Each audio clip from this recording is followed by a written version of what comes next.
Good morning, friends. Today we are going to learn line by line explanation of the lesson on saying please. See the first line. The young man lift the young lift man in a city office who threw a passenger out of his lift the other morning and was fined for the offense was undoubtedly in the wrong. की सकाळी एका city ऑफिसमधील लिफ्टमॅननं एका पॅसेंजरला त्याच्या लिफ्टमधून काय केलं, फेकून दिलं आणि तो चुकीचं वागला म्हणून गुन्ह्यासाठी काय झाला, पात्र झाला. As we know that if any person makes a crime then he should be punishable. त्या पद्धतीनं हा लिफ्टमॅन काय झाला, त्या व्यक्तीला, त्या पॅसेंजरला फेकून दिल्यामुळं गुन्ह्यासाठी काय झाला, पात्र झाला. It was a question of please. तो प्रश्न फक्त एका शब्दाचा होता. कोणत्या? Please. The complainant entering the lift set top. की जो पॅसेंजर जो त्या लिफ्टमध्ये आलेला होता तो काय म्हटला, आल्या आल्या त्या लिफ्टमॅनला टॉप असं म्हटला, की म्हणजे थोडक्यात वरच्या फ्लोअरला मला नाही असं त्या ठिकाणी म्हटलेला होता. The liftman demanded top please but the liftman expects from him to say top please. परंतु या लिफ्टमॅननं त्याला एक छोटीशी अपेक्षा किंवा डिमांड केलेली होती, काय तू फक्त टॉप म्हणण्याऐवजी टॉप प्लीज म्हणावं. And this concession being refused, he not only declined to comply with the instruction and this expectation or demand was refused by the passenger. की त्या पॅसेंजरनं ती विनंती थोडक्यामध्ये किंवा ती डिमांड मान्य केली नाही. And that is why what happen, he not only declined to comply with the instruction, that means the liftman did not follow the order of the passenger आणि त्यामुळं त्या पॅसेंजरची ऑर्डर या लिफ्टमॅननं मान्य केली नाही. But hurl the passenger out of his lift. Hurl, what is mean by hurl? Hurl means throw. परंतु या लिफ्टमॅननं काय केलं, नुसतं त्याला त्याची आज्ञाच पाळली नाही, तर त्याला काय केलं, त्या पॅसेंजरला त्या लिफ्टमधून फेकून दिलं. This of course was carrying a moment on manner to far. आणि ही जी बाब होती ती त्या मॅनरची थोडक्यामध्ये बाब होती. फक्त ही काय, दॅट मीन्स कर्टसीचा तो एक भाग होता, शिष्टाचाराचा म्हणा किंवा सभ्यतेचा तो भाग होता.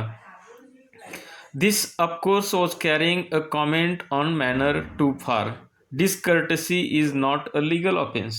की here the meaning of discourtesy has been given lack of courtesy or rudeness, उद्धटपणा किंवा असभ्यपणा. की असभ्यपणा हा काही कायदेशीर ऑफेन्स, गुन्हा मात्र नाही आहे. And it does not excuse assault and battery.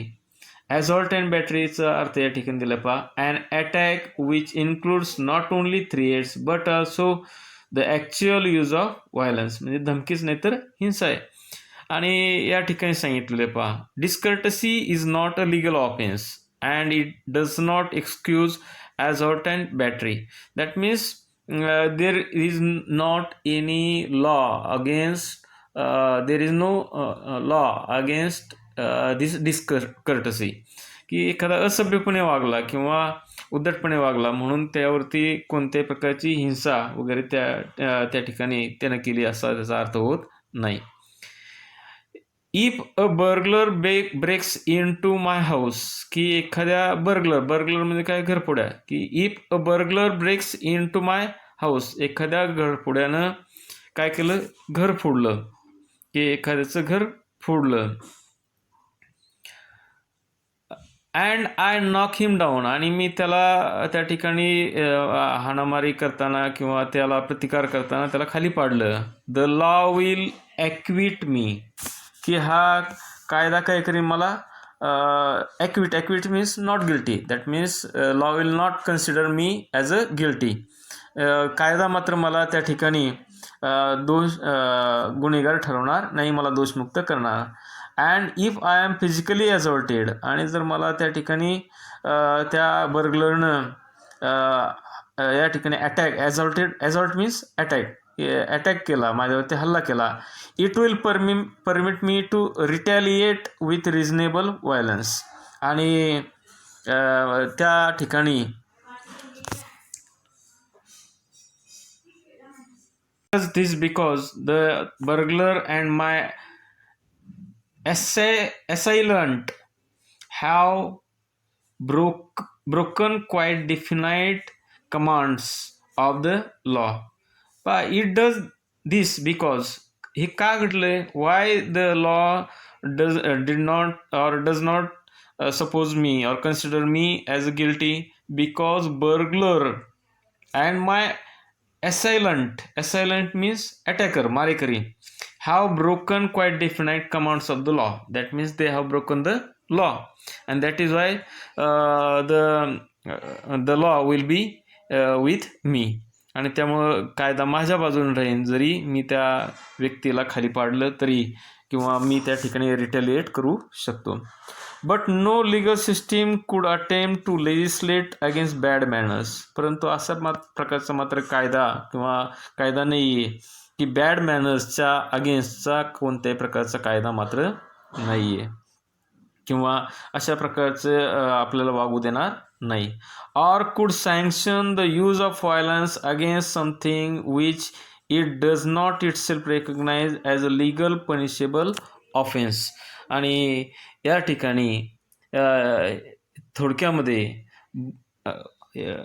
But no legal system could attempt to legislate against bad manners or could sanction the use of violence against something. परंतु अशी काही कायदेशीर सिस्टीम आहे की जे बॅड मॅनर्स साठी action घेऊ शकली, किंवा अशा प्रकारची मंजुरी मिळत नाही की तुम्ही हिंसा करावी. एखाद्या गोष्टीसाठी जोपर्यंत आपण त्याला म्हणू शकत नाही की हा एक लिगल ऑफेन्स आहे, तर लिगल ऑफेन्स असल्याशिवाय थोडक्यामध्ये तुमच्या विरुद्ध किंवा लिगल ऑफेन्स करण्यालायक गोष्ट असेल तरच तुम्ही हिंसा करू शकता, अन्यथा मात्र नाही. And our sympathy with the liftman, की आपली जी सिम्पथी या लिफ्टमॅन बरोबर आहे. We must admit that law is reasonable, आणि आपण हे मान्य केलं पाहिजे की कायदा सर्वांसाठी सारखा आहे. It would never do if we were at liberty to box people's ears because we did not like their behaviour or the tone of their voices or the scowl on their faces. आणि and our it would never do we were at liberty. पण हे करू शकत नाही. It would never do if we were at liberty to box people's ears, की आपण लोकांना ठोसे, to box, the meaning of to box means fight with the fist, आपण त्यांना हाताने मारू शकत नाही. Because we did not like their behaviour, जरी आपल्याला त्यांचं बिहेवियर आवडलं नाही. Or the tone of their voices, त्यांच्या आवाजाची उंची आवडली नाही किंवा मोठ्यानं बोललेलं आवडलं नाही. Or the scowl of their faces, scowl म्हणजे काय, कपाळावरती आठ्या असणं, त्यांच्या कपाळावर आठ्या असेल, असं जरी असलं तरी आपण त्यांना मारू शकत नाही. Our fist would never be idle, आणि जर तसं झालं that means if it is allowed, जर असं झालं तर काय होईल, आपले हातसुद्धा थांबणार नाहीत. And the gutters of the city would run with the blood all day, आणि त्यामुळं काय होईल, सर्वत्र रक्तपात त्या ठिकाणी होईल.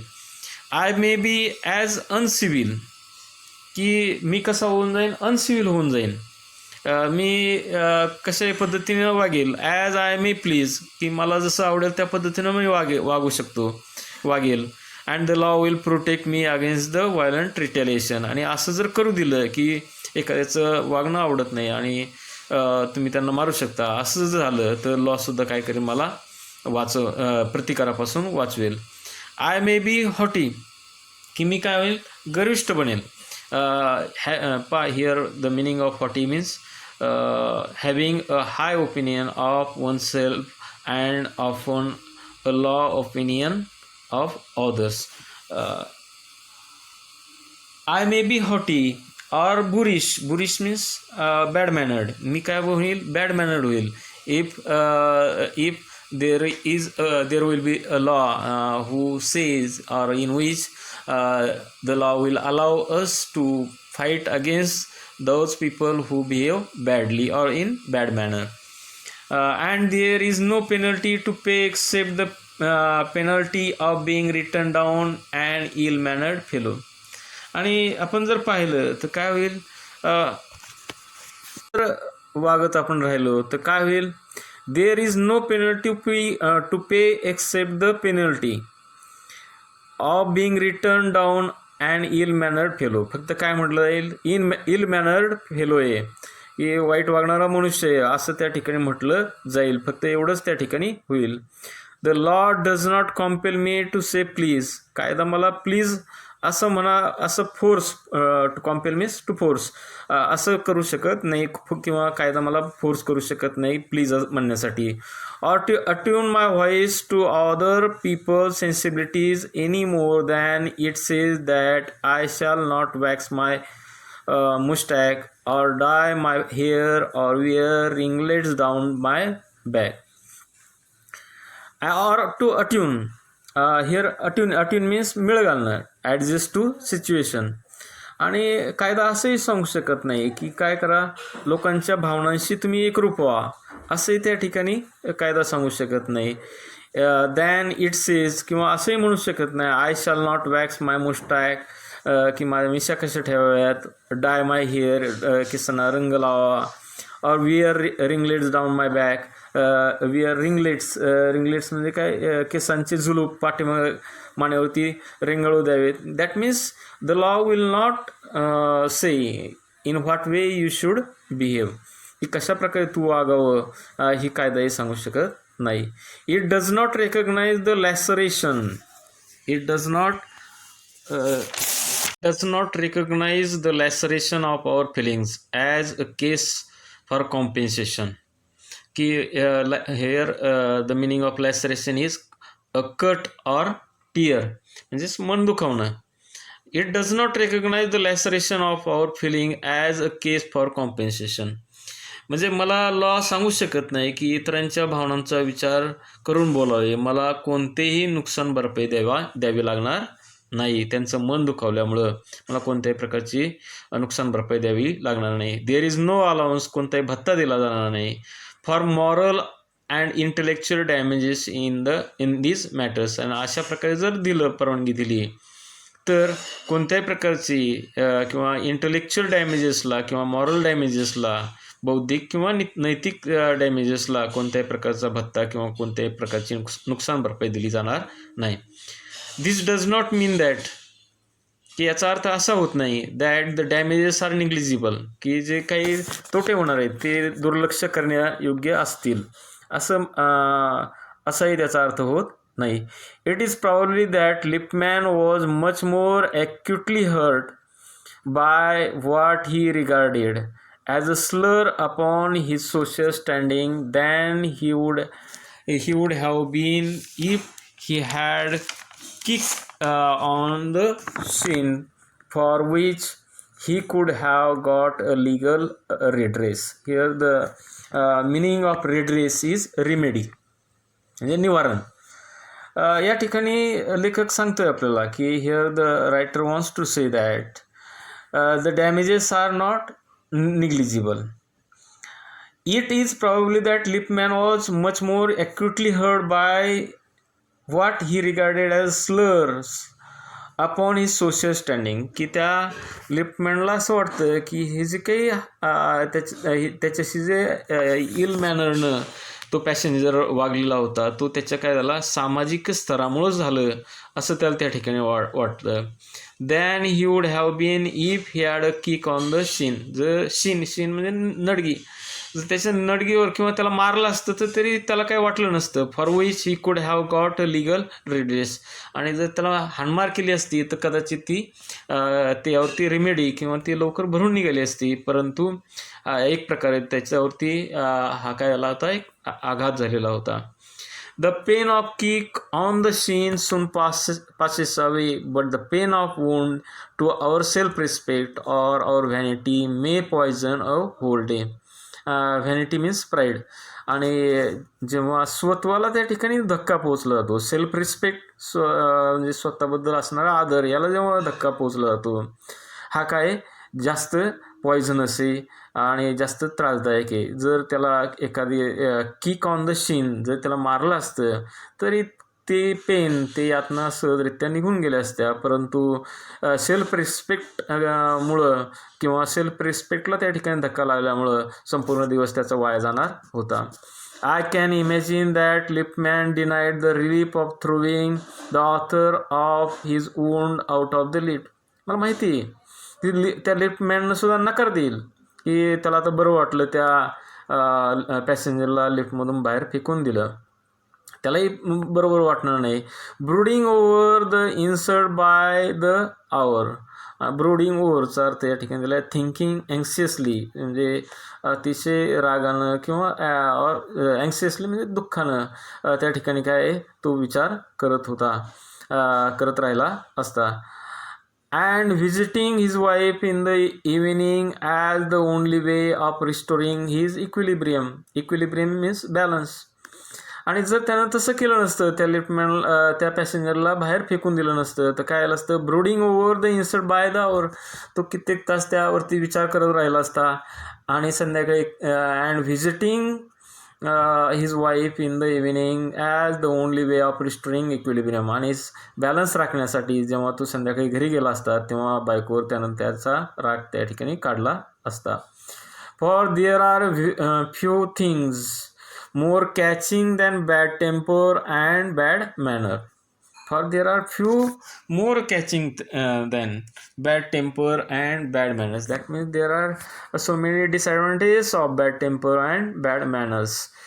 When Sir Anthony Absolute bullied Captain Absolute, की जेव्हा या ठिकाणी उदाहरण सांगितलं की सर अँथनी ॲब्सोल्यूट हे जेव्हा त्यांच्या कॅप्टन ॲब्सोल्यूटला त्या ठिकाणी काय केलं, बलीड मीन्स थ्रेटन, त्यांना धमकावलं की सर अँथनी ॲब्सोल्यूटनं त्यांच्या कॅप्टन ॲब्सोल्यूटला धमकावलं. द लॅटर वेंट आउट, हे कॅप्टन ॲब्सोल्यूट काय खाली गेले. And bullied his man Fag, आणि त्यांनी काय केलं, त्यांच्या हाताखाली असणारा जो फॅग असेल व्यक्ती असेल त्या व्यक्तीला त्यांनी धमकावलं किंवा त्याला रागवलं. Thereupon Fag went out downstair and kick the page boy, आणि तो फॅग काय करेल, खाली गेला किंवा दुसरीकडे गेला आणि त्यानं त्याच्या हाताखाली असणारा पेज बॉय त्याला धमकावलं, त्याला बोलला. Probably the man who said top to the liftman was really only getting back on his employer who had not said good morning to him. कदाचित असंही झालं असेल की या लिफ्टमॅनकडे जो पॅसेंजर आलेला आहे, जो त्याला लिफ्टमॅनला टॉप असं त्या ठिकाणी म्हटलं होता, कदाचित त्याला त्याच्या बॉसनं एम्प्लॉयरनं काय केलं असावं, गुड मॉर्निंग म्हटलेलं नसावं to him because he himself had been henpecked at breakfast by his wife. कदाचित असं झालं असावं की त्याच्या बायकोनं त्या बॉसच्या बायकोनं त्याला हेनपेक म्हणजे थोडंसं हिनवलं असावं. To whom the cook had been insolent because the housemaid had answered her back. कदाचित असं झालं असावं की त्या बॉसच्या बायकोला त्या कुकनं त्याच्या घरी काम करणारा जो कुक असेल त्यानं काय केलेलं असं त्या ठिकाणी इन्सोलंट म्हणजेच व्हेरी इन्सोलंट मीन्स व्हेरी रूड, अतिशय वाईट वागणूक ते या बॉसच्या बायकोला दिली असावी. आणि त्या कुकला सुद्धा त्याच्या हाऊसमेडनं काय केलं असावं, ॲन्सर्ड हर बॅक. त्या हाऊसमेडनं त्या कामगार किंवा एखाद्या कामगार असेल त्या कामगारानं काय केलं असावं, त्या कुकला उद्धट असं उत्तर दिलेलं असावं.